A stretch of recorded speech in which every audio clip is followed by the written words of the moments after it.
அனைவருக்கும் வணக்கம். இந்த பதிவில் நாம் கேட்க இருப்பது திரு மேலாண்மை பொன்னுசாமி அவர்களின் ஊர்மண் குடும்ப நாவல். அத்தியாயம் 7. 7:30 மணி. இருட்டிவிட்டது. கோவில்பட்டி பஸ் ஸ்டாண்டு ஒளிமயமாய் இருந்தது. ஜெகஜோதியாய் இருந்தது. அலைமோதுகிற வெளியூர் ஜனம் அங்கும் இங்குமாய் மூட்டை முடிச்சுகளோடு சத்தமறிந்து ஓடித்திரிகிற ஜன நெரிசல். தனியார் பஸ்களின் தொடர் உருமல். சந்தைக்காட்டு வெங்காய வியாபாரிகள் கூச்சல் மாதிரி பஸ் ஏஜெண்டுகளின் அழைப்பு குரல்கள், கூவல்களான குரல்கள். நற்கால முகூர்த்தம்பட்டி நக்கலமுத்தம்பட்டியாகிறது. வானரமுட்டி வான்ரட்டியாகிறது. இளையரச நேந்தல் எலந்தூராகிறது. திருவேங்கடம் திரையங்கொடமாகிறது. ராஜபாளையம் ராசிலியமாகிறது. ஏஜெண்டுகளின் கூப்பாட்டு கரைச்சலில் ஊர் பெயர்களெல்லாம் சிதைந்து தேய்ந்து மூலியாகி குறை பெயர்களாகின்றன. சூட்கேஸ் லக்கேஜுகளுடன் குதிரை வண்டியில் வந்து இறங்கினான் சிந்தாமணி ரயில்வே ஸ்டேஷனிலிருந்து. அவனுக்குள் மருச்சி குழம்பி இருண்டு கிடக்கிற மனம். ஊருக்கு பக்கத்தில் வந்துவிட்டோம் என்கிற மகிழ்ச்சியும் மிரட்சியும் கண்ட மேனிக்கு மனசு கிடந்து எதையெதையோ நினைத்து அரண்டு கிடக்கிறதே. பிணையலில் மிதிப்பட்ட கம்பங்கதிர்களைப் போல. பாலன் பஸ்ஸில் ஏறி போகணும். திருவேங்கடம் போய் சேர மணி 10 ஆகிவிடும். சுப்பிரமணி வந்திருப்பானா? அலட்சியமாய் ஆடுகளை பத்தி கொண்டு கிடைக்கு போயிருப்பானா? கடிதம் கண்டவுடன் என்ன நினைத்திருப்பான்? இகழ்ச்சியாய் ஏளன சிரிப்பு சிரித்திருப்பானோ? எல்லோரிடமும் கடிதத்தை காட்டி கேலி பண்ணி கெக்கலி கொட்டி சிரித்திருப்பானோ? பயந்தாரி பய தொட நடுங்கிட்டான். காகிதத்திலேயே காலில் விழுந்திருக்கான். வரட்டும் ராஸ்கல் என்று ஊர் முழுக்க சிரிப்பானியாக கிடந்திருக்குமோ? ஊர்பட்ட கேவலமாய் இருக்குமோ? ஊர் போய் சேர்ந்தால் அம்மா அழுவாள். கண் காணாமல் தொலைந்து போன ஒத்தை மகன் வந்துவிட்ட சந்தோஷத்தில் கதறி கதறி அழுவாள். ஆனால் ஊர் சுப்பிரமணியன் சாதிக்காரர்கள் கம்பு கத்தி அறிவாளோடு கூட்டமாய் வீட்டை முற்றுகையிடுவார்களோ? கோபம் தணியாமல் குமுறி குமுறி வருவார்களோ? அடிக்காமல் விடமாட்டோம் என்று கொக்கரிப்பார்களோ? சுப்பிரமணியிடமே கம்பை கொடுத்து அந்த பயல போய் அடிச்சு நொறுக்குடா, நாங்க நிற்கோம் என்று சுற்றி நின்று மிரட்டுவார்களோ? சிந்தாமணிக்குள் வியர்வை ஊற்று கசிவு, பதற்றம். 18 வயசு இளைஞன். குற்ற உணர்வின் உறுத்தல், உளைச்சல், விதவிதமான கற்பனைகள். நரம்பு தளர்ச்சி நோயாளியைப் போல பயங்கரமான பீதி கற்பனைகள் அடி வயிற்றில். பகீர் பகீர் என்ற ஜில்லிடல். இப்படியே திரும்பி ரயிலேறி விடுவோமா? லீவை கேன்சல் பண்ணிட்டு ரெஜிமெண்டில் போய் விழுந்து விடுவோமா என்றோடுகிற நினைவுகள்.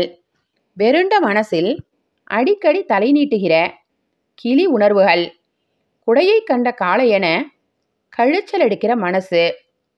சிந்தாமணிக்கு வயிறு பசித்தது.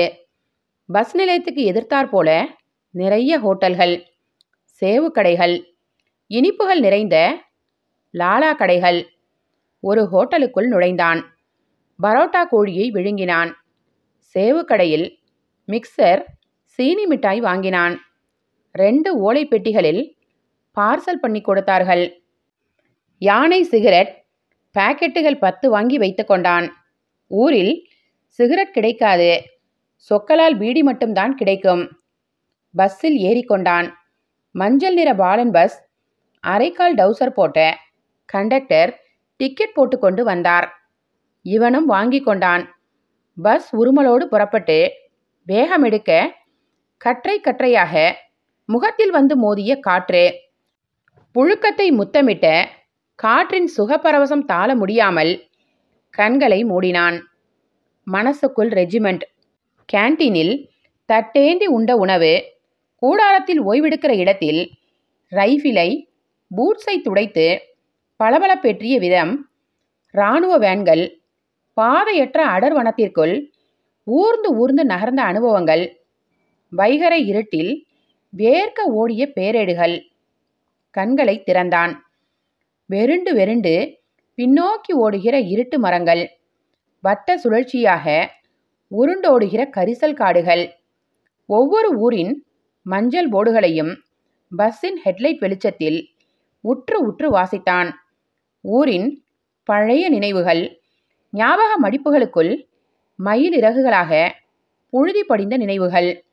லாரிக்குள் உட்கார்ந்து அழுது கொண்டே இந்த ரோட்டில் போன அந்த நாட்கள். பஸ் திருவேங்கடம் பஸ் ஸ்டாண்டிற்குள் வட்டமடித்து நின்றது.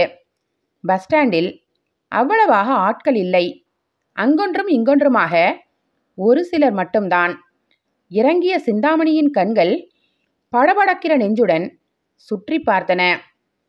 சுப்பிரமணி வந்திருக்கானா என்கிற ஆவல் பரபரப்பில் மனசு. நின்றிருந்த ஒரு சிலரில் சுப்பிரமணியும் ஒருவன். கைலியை மடித்து கட்டியிருந்தான். உடம்பில் பூ போட்ட அரைக்கை சட்டை, தலையில் வட்டக்கட்டாக தலைப்பாகை, எண்ணெய் வழிகிற அதே பழைய முகம். இறங்கி நின்ற சிந்தாமணியை ஒரு திகைப்புடன் பார்த்தான். சின்ன குழப்பம், மருண்டு குழம்புகிற கண்கள். அடையாளம் தெரிந்தவுடன் அவன் முகத்தில் லைட் போட்ட மாதிரி மகிழ்ச்சி வெளிச்சம். ஓட்டமாய் ஓடி வந்து சிந்தாமணியை சேர்த்து கட்டி கொண்டான். அவன் முகமெல்லாம் சிரிப்பு, காணாததை கண்டுவிட்ட பரவசச் சிரிப்பு, தத்தளித்து பாய்கிற மனசின் மகிழ்ச்சி பிரவாகம். ஏய் சிந்தாமணி, அட நீதானா? அடேங்கப்பா, அடையாளமே தெரியலையே. பூரித்து போன மனக்கொந்தளிப்பில் முகமெல்லாம் விரிய விலகி நின்று சிந்தாமணியை மேலும் கீழுமாய் பார்த்தான். அவன் கண்ணோரங்களில் நீர்த்துளி முகங்கள். பூட்ஸு, பேண்ட்டு, ஷர்ட்டு, தொப்பி, இடையில் பெல்ட்டு. கிராமத்து சொரசொரப்பை இழந்து மிருதுவும் மினுமினுப்பும் ஏறி இருக்கிற முகம். ஏய் சிந்தாமணி, ஆளே மாறிட்டப்பா. பெரிய ஆபீசர் கணக்கா இருக்கியே. சகல விதமான மன உளைச்சல்களும் பயங்களும் இருந்த இடம் தெரியாமல் மறைந்து மாயமாக சுப்பிரமணியின் சந்தோஷமும் பரவசமும் சிந்தாமணியையும் அப்பிக்கொண்டது. அவன் கண்ணில் புதிய ஒளியின் மின்னல். என்ன சுப்பிரமணி, நீ நல்லா இருக்கியா? நல்லாத்தான் இருக்கேன். எனக்கு என்ன கேடு வந்துச்சு? நான் போட்ட 2 காகிதமும் கிடைச்சுதா? கிடைச்சது. காகிதத்தை ஊர் பூராவும் படிச்சுட்டாக. ஒருத்தர் பாக்கி இல்லாம எல்லாரும் படிச்சாக. எல்லாருக்கும் ரொம்ப சந்தோஷம். உன்னைய நேர்லையே பார்த்துட்ட மாதிரி. அப்படியா? வேறொன்னும் நினைக்கலையா? என்னத்த நினைக்க? நீ பாட்டுக்கு ஊரை விட்டுட்டு ஓடிட்ட. நாங்க கிடந்து மனசு சங்கடப்பட்டுட்டோம். ரொம்ப பேதலிச்சு போயிட்டோம். எதுக்கு? எதுக்கா? எங்க தெருக்காரங்க தான் ரொம்ப நொந்து போயிட்டாக. நம்மால ஒரு பையன் ஊரை விட்டு போயிட்டானேன்னு, ஒரு பையனை துரத்தின பாவத்துக்கு ஆளாயிட்டோமேன்னு ரொம்ப கலங்கி போனாக. சொல்லி சொல்லி மருகுனாக. அப்படியா? சிந்தாமணியின் கண்களுக்குள் குத்தல் எடுத்தன. மன பரவசத்தில் தத்தளிக்கிற கண்ணீர் வந்து முட்டியது. ஆமாப்பா, அதுலேயும் உங்க அம்மா ஆதரவில்லாம நின்று புலம்புறத பார்க்க பார்க்க எங்களுக்கு பரிதவிப்பா போச்சு. அடடே, ஆத்திரத்தில் புத்தியை கடன் கொடுத்துட்டோமே, இப்படி பண்ணிட்டோமேன்னு எல்லாருமே வருத்தப்பட்டாக. பிறகு பிறகென்ன? வாயாடி நாடார்கிட்ட போய் எங்க தெரு பெரியாளுக பேசுனாக. நீர் தான் எங்க சார்பா அந்த அம்மாவுக்கு சகல உதவிகளும் செய்யணும்னு. அவரும் சரின்னாரு. வாயாடி நாடாரும் உங்க அம்மாவுக்கு ஒத்தாசையா இருந்தாரு. நெசமாவா? ஆமாப்பா. அது மட்டும் இல்லை, வாயாடி நாடாரு தங்கமான மனுஷரு. எங்க பெரியாளுக போய் சொல்றப்ப என்ன சொன்னாரு தெரியுமா? நீங்க சொல்லித்தான் நான் ஆதரவா இருக்கணுமா? அது யாரு? எனக்கு ஒன்று விட்ட அக்கா. அக்காளுக்கு ஒரு சங்கடம்னா தம்பி நான் பார்த்துக்கிட மாட்டேனா? இதுக்கு உங்க சிபாரிசா வேணும்னாரு. பாந்தமான மனுஷரு. ம், ஆமா, சும்மா சொல்லக்கூடாது. மனுஷரு சொன்னபடியே பக்க பலமாய் இருந்தாரு. எல்லா வகையிலையும் சப்போர்ட்டாக இருந்தாரு. நல்லனா பொல்லனான்னு தோசை இட்லி எல்லாம் கொடுத்து அனுப்பியிருப்பாரு. அவர் மகா பொற்குடி தான் நெதம் உங்கள் அம்மாவுக்கு தண்ணி எடுத்து வைப்பா. நீ இல்லா குறை தெரியாமல் பார்த்துக்கிட்டாரு. மாட்டேன் மாட்டேன் என்று மறுத்த சுப்பிரமணியை அடம் பிடித்து வலுக்கட்டாயமாக இழுத்துக்கொண்டு ஓட்டலுக்குள் நுழைந்தான் சிந்தாமணி. இட்லி தோசை என்று வாங்கி கொடுத்தான். சாப்பிடு சாப்பிடு என்று வற்புறுத்தி சாப்பிட வைத்தான். அவன் வந்த சைக்கிளில் லக்கேஜுகளை ஏற்றினான். இவன் ஒரு வாடகை சைக்கிளை எடுத்துக்கொண்டான். இருவரும் புறப்பட்டனர். ஆவணி மாதத்து நிலா பளிச்சென்றிருந்தது. பால் போல வெளிச்சம். 2 பேரும் பேசிக்கொண்டே பெடலை மிதித்தனர். பேச பேச விஷயங்கள் குறைகிற மாதிரி தெரியவில்லை. அல்ல அல்ல குறையாத சமுத்திரமாக விரிந்து விரிந்து ஆழ்ந்து போய் கொண்டிருப்பது மாதிரி தோன்றியது. சுப்பிரமணி சொல்ல சொல்ல கொட்டிக்கொண்டே வந்த சிந்தாமணி தன்னை அறியாமல் உள் உலகத்திற்குள் நழுவிவிட்டான். அவனுக்கே வியப்பாக இருக்கிறது. மகிழ்ச்சியான ஆச்சரியம். மனசே லேசாகிவிட்ட வியப்பு. எத்தனை பெரிய பயந்தாங்கொல்லியாக இருந்திருக்கிறான். கோழை, வடிகட்டின கோழை. இரவிலும் பகலிலும் பயந்து பயந்து நடுங்கிக் கொண்டிருந்த கோழை. உறங்க வேண்டிய நேரத்தில் உறங்காமலும் ஓட்டப்பயிற்சி நேரங்களில் கூட உதறலெடுத்து உள் நடுக்கமெடுத்து கிடந்த கோழை. உண்ணும் நேரத்திலும் கூட ஊரை நினைத்து பதறி கிடந்த கோழை. சொந்த ஊரில் வாயை திறந்து காத்து கொண்டிருக்கிற ராட்சச பயங்கரம். கணக்கு தீர்க்க முடியாத பகை பிரம்மாண்டம். சாகும் வரை சனியனைப் போல தொடர இருக்கிற தீராத வழக்கு புகைச்சல். ரகம் ரகமான கற்பனைகள், வகை வகையான அவலக்காட்சிகள், விதவிதமான அசூர யூகங்கள் அணு அணுவாக மனசை வாட்டி வதைத்து அவஸ்தைப்படுத்திய மனப்பிராந்தி. நிம்மதி பூராவையும் பிடுங்கி வாயில் போட்டுக்கொண்ட பீதி உணர்வுகள். ஆனால் சுப்பிரமணி மூலமாக அறிமுகமாயிருக்கிற ஊர் நிஜத்தில் ஊர், அன்புமயமான ஊர். குற்ற உணர்வில் வதைக்கப்பட்ட ஊர்ஜனம். பழியை மறந்துவிட்டு துரத்திய பாவத்தை நினைத்து சுய வதைப்பாக அங்கலாய்த்த ஊர். ஈர நெஞ்சுடன் பாரம் சுமந்து தவித்த ஊர். நினைத்து பார்த்தால் இவனது கோழைத்தனமே வேறில்லாத கற்பனை. நிஜத்துக்கு சம்பந்தமே இல்லாத அபத்தம். அடிப்படையே இல்லாத ஆகாச அசுரக்கோட்டை. சை, 1 வருஷமாய் இந்த அனாவசிய அவஸ்தையில் மனசை எம்புட்டு ரணப்படுத்தி கொண்டோம். நினைக்க நினைக்க அவனுள் வெட்க உணர்வு. அதை கடந்து பிரம்மாண்டமாய் நிற்கிற பிரமிப்பு. இராணுவத்தில் போய் மனிதர்களை படித்திருக்கிறான். சொந்த ஊர் மனிதர்களையே படித்து புரிந்து கொள்ள இத்தனை காலமாயிருக்கிறது இவனுக்கு. கிராமத்து மனிதர்கள் அற்ப காரியத்திற்காக கூட கும்பல் கும்பலாக திரண்டு ஆத்திரமும் வெறித்தனமுமாய் அரிவாள் கம்புகளோடு வந்து முட்டி மோதுகிற கிராமத்து ஜனங்கள். ஆனால் வெறும் முரடர்கள் அல்ல, முட்டாள்தனமான மூர்த்தன்யம் மட்டும் கொண்டவர்கள் அல்ல. பழியையும் பகையையும் பொட்டலம் கட்டி பத்திரப்படுத்துவர்கள் அல்ல. இருதயமுள்ளவர்கள், ஈர நெஞ்சுக்காரர்கள், கனிந்த கருணைக்காரர்கள், பாவத்துக்கு பதைக்கிற ஆத்மாக்கள், பரிகாரம் தேட முனைகிற வெள்ளை மனசுகள், நட்புக்காக ஏங்குகிற உணர்வுகள், உறவுகளை பேணி காத்து வளர்ப்பதில் சாதி வேலிகளை கடந்தும் படர்கிற கொடி மனசுகள்.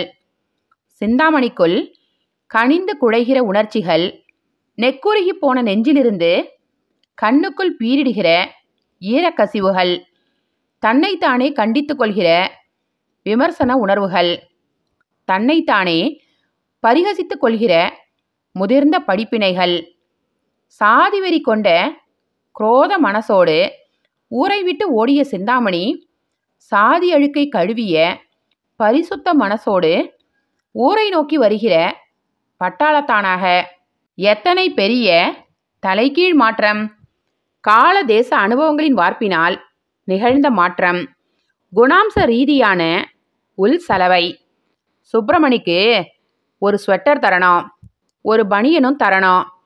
வாயாடி மாமாவுக்கு ஒரு கம்பளி கொடுக்கணும். மனசுக்குள் ஈர நெகிழ்வில் விளைகிற நன்றி உணர்ச்சி, கொடை உணர்வை கொண்டு வருகிற உயர் பண்பு. மடத்தை கடந்தான் சிந்தாமணி. அவன் உதட்டில் உறைந்திருந்த புன்னகையில் பழைய வெக்கை நினைவுகளின் ஒளி அலைகள். முதல் வருஷ லீவில் வந்த அனுபவ வெளிச்ச மின்னல்கள். இப்போது முடிவான லீவில் வருகிறான். ரிட்டையர் ஆகி முழு ஓய்வில் வருகிறான். இடையில் இவன் சந்தித்த வாழ்க்கை அனுபவங்கள், இவனது ரெஜிமெண்ட் கூடாரமடித்த வெவ்வேறு மாநிலங்கள், எல்லையோர பகுதிகள், பனிப்பால பிரதேசங்கள், மலையின் இருள் மடிப்புகள். எத்தனை மொழிகள், எத்தனை ரகமான மனிதர்கள், எத்தனை எத்தனை மத வழிபாடுகள், எத்தனை விதமான உணவுகள், உடைகள், கலாச்சார பழக்க வழக்கங்கள். ஆயினும் எல்லோருமே இந்தியர்கள். சிந்து நதியை இதயமாக கொண்டு உயிர் துடிக்கிற சிந்திய தேசத்தின் நரம்புகள், நாளங்கள். இதில் ஒரு நரம்பு அருந்தாலும் இதயம் பாதிக்கும், இரத்த ஓட்டம் இடரும். இந்திய தேசமாக உச்சரிக்கப்படுகிற சிந்திய தேசம் சிதறின தேசமாகிவிடும். இந்த விரிந்த அனுபவங்கள் சாதிக்குள் குறுகி கிடந்த இதயத்தை விசாலப்படுத்துகிறது. பனி படர்ந்த ஜம்முவும் அலைப்படரும் குமரியும் சொந்தமென்ற பந்தம் உருவாக்குகிறது. முஸ்லீமையும் சீக்கியனையும் அஸ்ஸாமியனையும் இந்திக்காரனையும் சகல இந்தியரையும் சகோதரராக நினைக்க தூண்டுகிறது. சொந்த மண்ணை உயிரென நேசிக்க வைக்கிறது. மண்ணேயம் மனிதநேயமாக வடிவம் கொள்கிறது. மானுட ஒற்றுமையை உலக வாழ்வின் ஜீவாதாரமாக கருத வைக்கிறது. தாய்நாடு, தாய்மண், தாய்நாட்டு பெருமைகள், தாய்நாட்டு மக்கள். தாயை பார்க்கிற ஆவல் சிந்தாமணிக்குள். பாச உந்துதல், ஆழ்ந்த பெருமூச்சு இதயத்துள்ளிருந்து. தெருவில் நடையை எட்டி போட்ட ஜார்க் ஜார்க் என்ற பூட்ஸின் கம்பீர கர்ஜனை ஊரை அலற வைக்கிறது. ஊரே கூடி இவனை அலற வைக்கப் போகிறது. இவனது விரிந்து விசாலப்பட்ட மனசையே கருவேல முள்ளால் கிழித்தெறிய போகிறது என்பதையெல்லாம் கண்டானா அவன்? ஊரின் ஒற்றுமையை பாதுகாப்பதற்கே பெரும் போராட்டம் தேவைப்பட போகிறது என்பது காலத்தின் விதியாக இயங்கிக் கொண்டிருக்கிறது. அத்தியாயம் 8. 3 ஆண் பிள்ளைகள் வரிசையாக. ஒரு பெண் பிள்ளை பிறக்கவில்லையே என்று ஏக்கம் என்றால் ஏக்கம். அப்படி ஒரு ஏக்கம் செம்பகத்துக்கு. என்னத்துக்கு இப்படி புலம்பி சாகுத? பொம்பளை புள்ள அள்ளி அள்ளியா கொடுத்துற போகுது என்று தாழையா கண்டிப்போடு ஆறுதல் படுத்தினார். ஆம்பளை புள்ள என்ன செய்ய?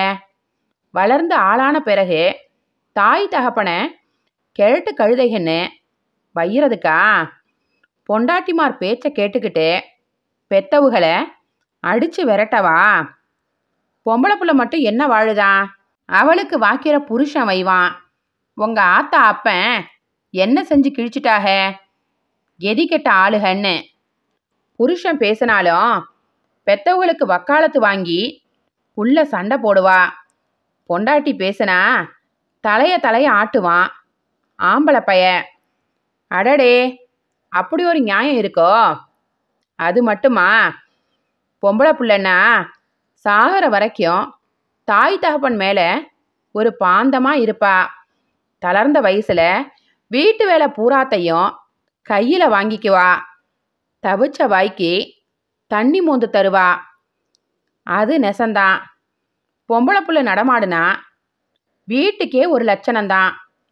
கொடுத்து வச்சிருக்கணுமே, நமக்கு லபிக்கலை. அதுக்காக புலம்பி என்ன செய்ய? பிறந்தா கொண்டாடலாம், பிறக்கலைன்னா அழுகிறதா? 4வது பிள்ளையும் ஆணாகவே பிறந்தது. பிறந்த 10 நாளையில் இறந்தும் போய்விட்டது. செம்பகம் வாய்க்கும் கைக்குமாய் எந்நேரமும் புலப்பம்தான். பொம்பளை புள்ள இல்லையே என்று ஒரே ஆற்றாமை, வருத்தம். 5வதாக பிறந்தது பெண் பிள்ளை. 2 பேருக்கும் மனசுக்குள் ஏக கொண்டாட்டம்.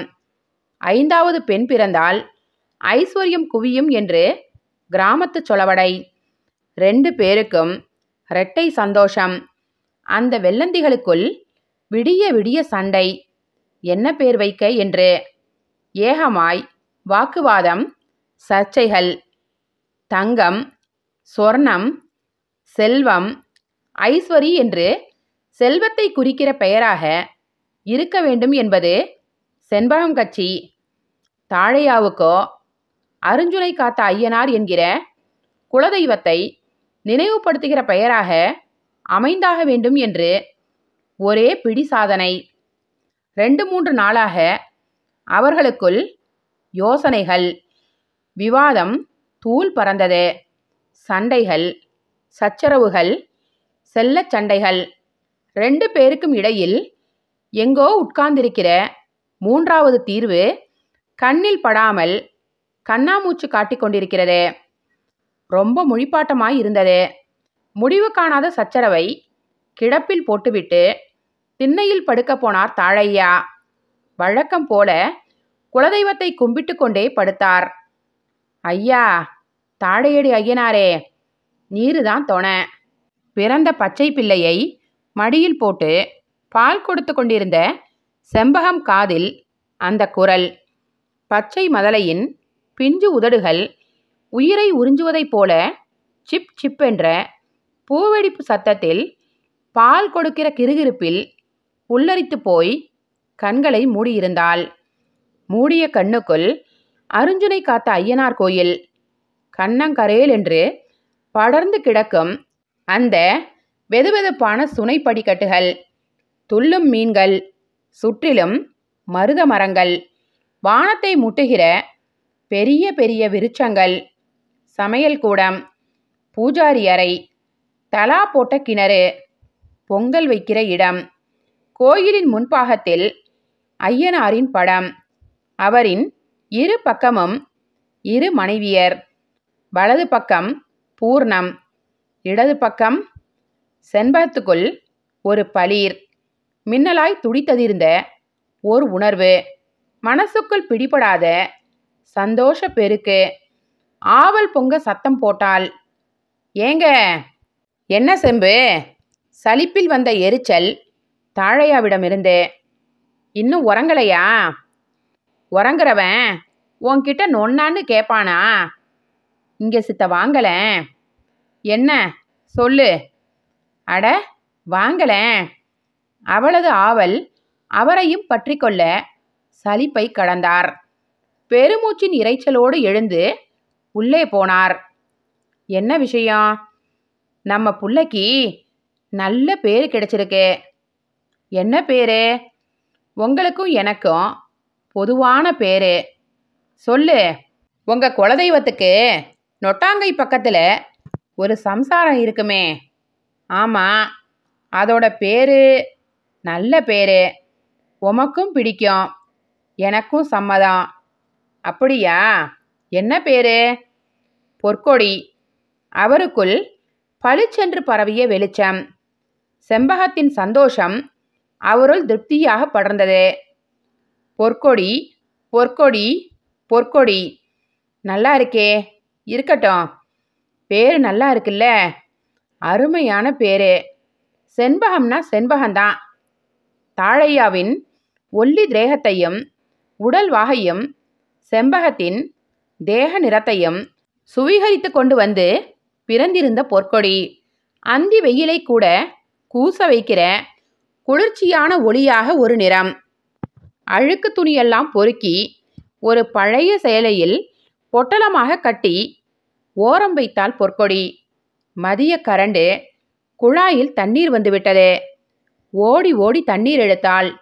அம்மாவின் கட்டிலை சுற்றிலும் தரையில் சளி துளிகள், உலர்ந்து காய்ந்து போன அழுக்கு திட்டுகள், சுற்றி சுற்றி மொய்க்கிற ஈத்தொல்லை வேறு.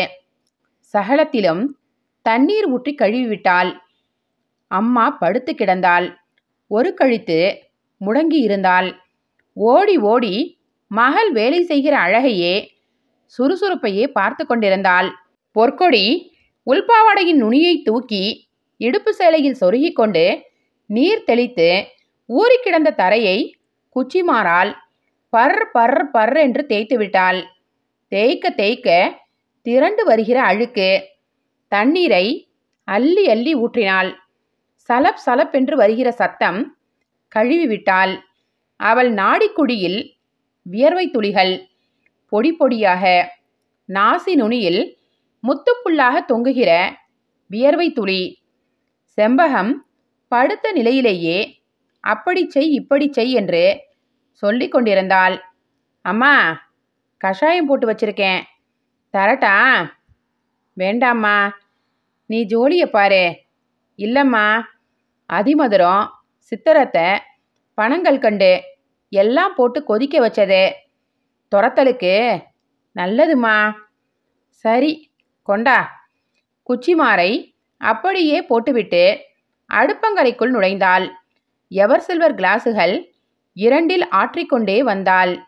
அவளாகவே அம்மாவை கைத்தாங்களாக தூக்கி உட்கார வைத்து அதை குடிக்க வைத்து அந்த கிளாஸுகளை கழுவி வைத்துவிட்டு பழைய சாக்கை எடுத்து கழுவி விடப்பட்ட ஈரத்தில் போட்டு கால்களால் அழுந்த தேய்த்தாள். சாக்கு ஈரத்தை உறிஞ்சிவிடும். சீக்கிரமாய் தரை உலரும். இரும்பு கரண்டியில் அடுப்பு கங்கை அள்ளி போட்டு அதில் சாம்பிராணி தூளை கொட்ட கபகபாவென்று புகை எழுந்தது. அம்மாவின் கட்டிலை சுற்றி புகை காட்டினாள். ஈ மொய்ப்பை தணிக்கும் ஏற்பாடு. செம்பகம் மனசில் பலவிதமான நினைவுகள். நோயுற்று கிடக்கும் அவளுள் சோர்வும் பயமுமான நினைவுகள். சோகமாக பெருமூச்சு விட்டாள். அவல உணர்வை சுமந்து வந்த பெருமூச்சு. பொற்கொடி, எங்களுக்கு நீ ஒரு பாரம், உனக்கு நான் ஒரு பாரம். 2 பாரமும் இறங்கியாகணும். எப்பத்தான் இறங்க போகுதோ? ஓயாம இதையே சொல்லி சொல்லி ஏம்மா புலம்புதிக? புலம்பாம இருக்க முடியலையே பொற்கொடி. போய் சேர்ற வரைக்கும் இந்த பொழப்பந்தான். அம்மாவை நிமிர்ந்து பார்த்தாள் பொற்கொடி. பார்வையில் கனிந்து நின்ற பரிவு, பரிவில் கலந்து கிடந்த கண்டிப்பு.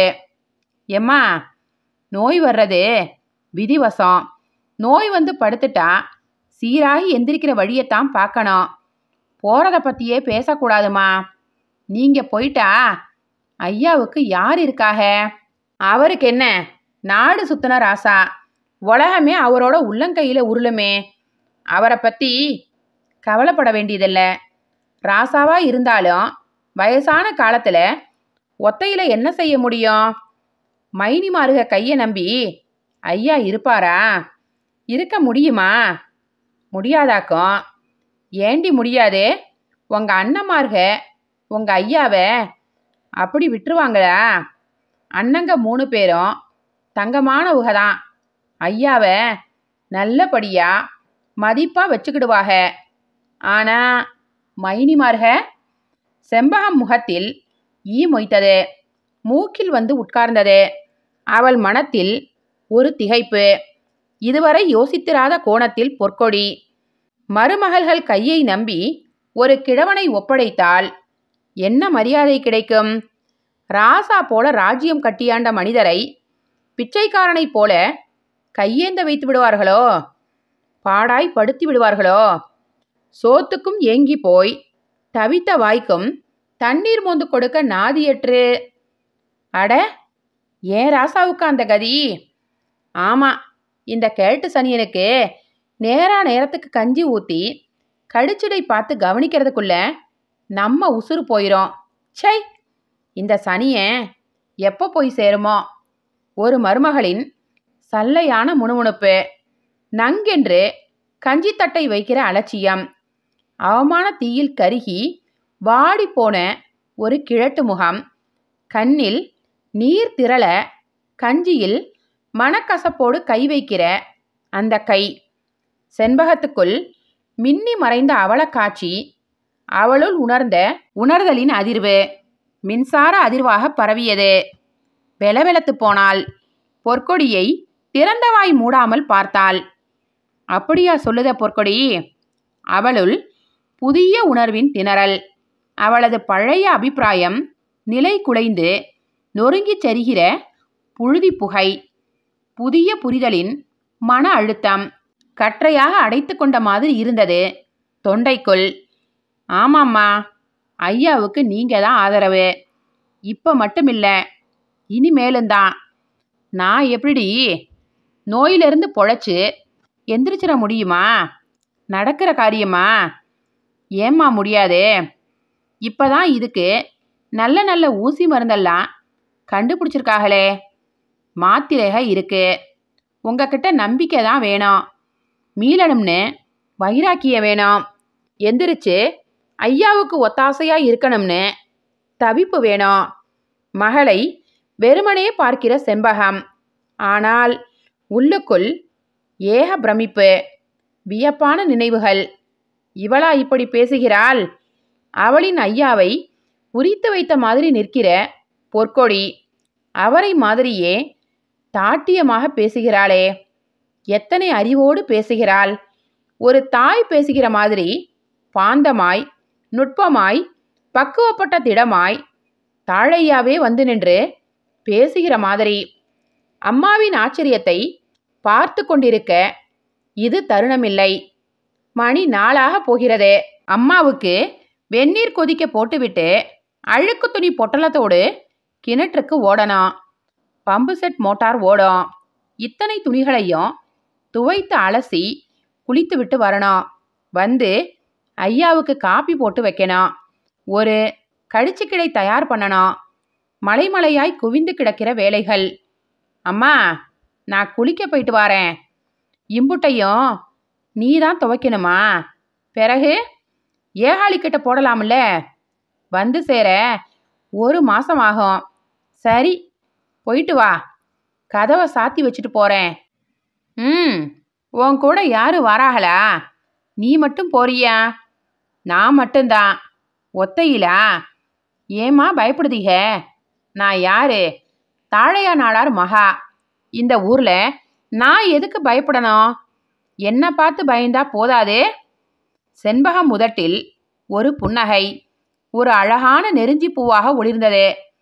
வாயாடி நாடார் மகாங்கிறத அப்படியே காட்டுதியே. அடியாத்தி, ஓங்கிட்டையும் இம்புட்டு வாயாடியா? பொற்கொடி கூச்ச சிரிப்பாக சிரித்தாள். தன்னில் ஐயாவை உணர்ந்த இரத்தத்தின் மகிழ்ச்சி. துண்டு மஞ்சள் சோப்பு டப்பா எடுத்துக்கொண்டாள். காலில் செருப்பை மாட்டிக்கொண்டு கதவை சாத்துவதற்கு முன்பு திரும்பி அம்மாவை பார்த்தாள். அம்மாவின் உதட்டு புன்னகையின் மிருதுவான ஒளியை மீண்டும் தரிசிக்கிற ஆசை. அதே புன்னகையுடன் மகளை பார்த்தாள். கீழிறக்கி பார்த்த பார்வைகளிலும் அதே ஒளி புன்னகை. சிரிப்பு ஓர் அற்புத அழகு. மானுட விகசிப்பில் சிரிப்பு ஓர் இதழ் மட்டுமல்ல, மலரின் மொத்த ஒளியாக வர்ண பிரகாசமாக இருக்கிறது. ஆத்மாவின் மலர்ச்சி, உயிரின் கூதுகலம். நோய் பீடித்து நொம்பலப்பட்டு கிடக்கிற வீட்டில் பூக்கிற சிரிப்பு என்பது குறிஞ்சிப்பூ மாதிரி.